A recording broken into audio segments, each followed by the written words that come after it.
দশম শ্রেণীর কোষে দেখি 11.1-এর সম্পাদ্যের যে চিত্র অঙ্কন রয়েছে পরিবৃত্ত এবং অন্তর্বৃত্ত, এখানে যে প্রশ্নটি রয়েছে এখানে পরিব্যাসার্ধ এবং পরিকেন্দ্রের অবস্থান লিখতে বলা হয়েছে।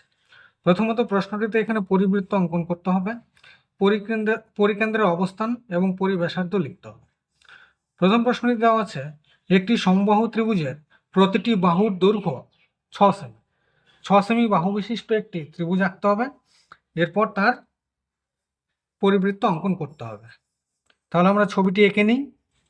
6 সেমি মাপ নিয়ে নিচ্ছি।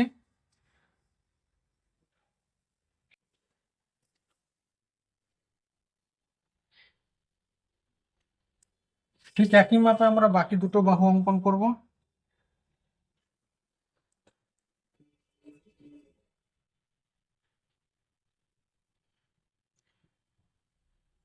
একটু উপরে চলে গেল মনে হচ্ছে।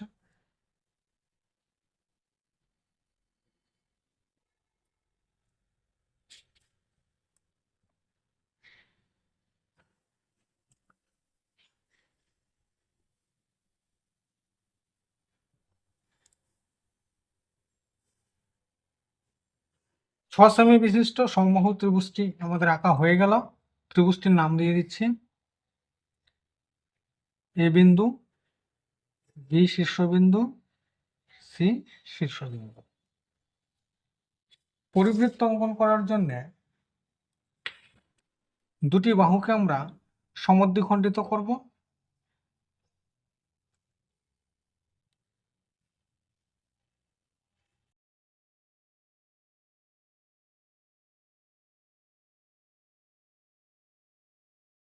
বাহুকে সমদ্বিখণ্ডিত করার জন্য কম্পাসের মাপ বাহু থেকে অর্ধেকের বেশি ধরতে হবে। বিসি বাহু এবং এবি বাহুকে আমরা সমদ্বিখণ্ডিত করব। বাহু সমদ্বিখণ্ডিত করার জন্য আমরা সংযোগ সরলরেখাটি এখান থেকে টেনে নিচ্ছি। বিসি বাহু সমদ্বিখণ্ডিত হয়ে গেল।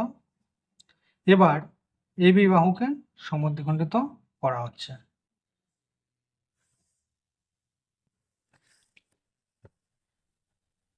এবি বাহুর জন্য এখানে পিকিউ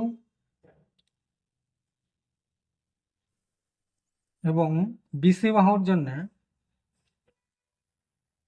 আর এস নাম দেওয়া হবে। এদের সংযোগ বিন্দু ও বিন্দু নাম দেওয়া হবে। এখানে সংযোগ বিন্দু ও বিন্দুতে কম্পাস বসিয়ে একটি শীর্ষবিন্দু পর্যন্ত কম্পাসটি নেওয়া হলো। এরপর ঘুরিয়ে দেখতে হবে যে সমস্ত শীর্ষবিন্দুকে টাচ করেছে কিনা। সুন্দর হয়েছে।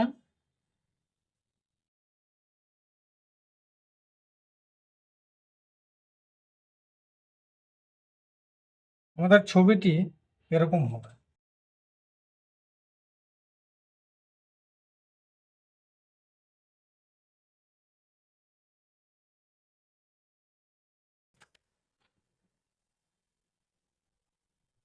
এরপর বলা হচ্ছে পরিব্যাসার্ধের দৈর্ঘ্য।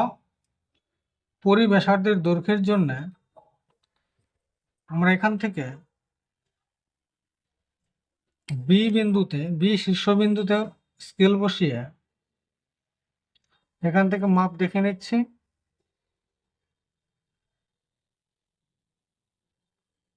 পরিকেন্দ্রের ব্যাসার্ধ হয়ে যাচ্ছে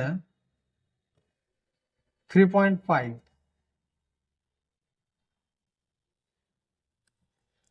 এখান থেকে 3.5 পরিকেন্দ্রের ব্যাসার্ধ।